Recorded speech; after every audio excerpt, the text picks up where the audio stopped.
Let's turn to the issue causing anxiety for millions of Americans, the coronavirus. President Biden has got a dilemma. He wants to go big with the next COVID relief package, but he also wants to go bipartisan and get Republican support. This as Democrats overnight passed what's called budget reconciliation, which gives them the chance to push through a new COVID bill without any Republican votes. So there's a clear contrast between the parties. Democrats in Congress are plowing ahead. They're using this phony budget to set the table to ram through their $1.9 trillion rough draft. So let's hope President Biden remembers the governing approach he promised and changes course. I'm going to act. I'm going to act fast. I've told both Republicans and Democrats that's my preference to work together. But if I have to choose between getting help right now to Americans who are hurting so badly and getting bogged down in a lengthy negotiation, or compromising on a bill that's up to the crisis, that's an easy choice. I'm going to help the American people who are hurting now. Sabrina, also late tonight in an interview with CBS News, President Biden indicated something that we heard Alexi talk about earlier, that he thinks the $15 minimum wage may not make it in this deal. Take us through what's going on in the White House with this really first massive test of President Biden in Congress. What is the most important for him to get, and how is he going to get every Democrat to support it? Well, I think the White House has been consistent that they believe they need to go big when it comes to this package. Now, they have, of course, proposed $1.9 trillion, and there's been some sense that they might be flexible on the overall number. But you saw the White House reject a Republican counteroffer that was really just a fraction of what President Biden has proposed. It was roughly $618 billion. So what we don't yet know is how much lower are they willing to go. But the Biden administration has been very clear that they want more funding for state and local officials. That is something they say is non-negotiable. They want significant funding to help reopen schools, which is emerging as a hot button issue across the country. They, of course, want to have a significant funding for vaccine distribution, which is, of course, really at the center of how they will be able to lift the nation out of this pandemic. So it was interesting to see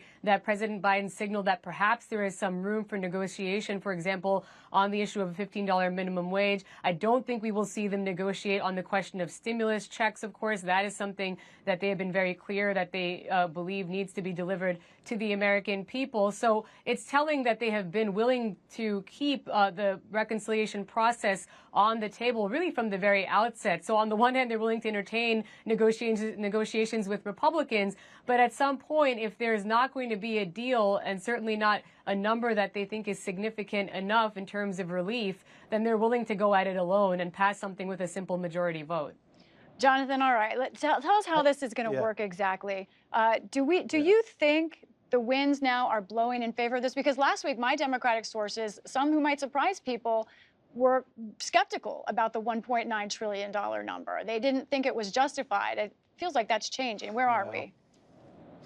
I think it has. I talked to one senior House Democrat today, Lisa, who said that he believed that the price tag would actually be ultimately the final price tag in the neighborhood of that $1.9 trillion figure. This lawmaker also offered me a sort of interesting nugget from today's meeting.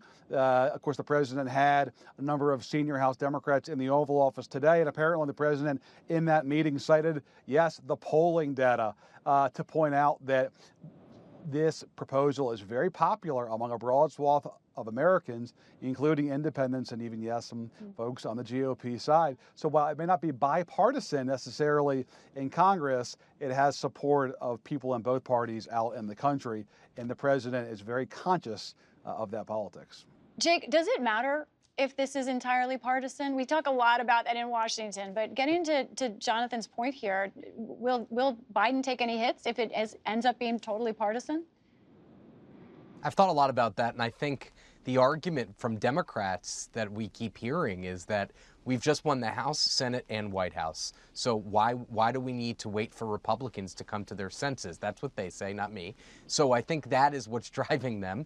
And then you had Republicans come in at a third of the price tag. And so that shows in Democrats' mind that they don't believe Republicans are either serious or in the same universe that they're thinking about. So if I were Democrats, and this is what Democrats keep telling me, why should we wait? Why should we wait? But I think Republicans, especially Senate Republicans, say there is a narrow window for bipartisanship.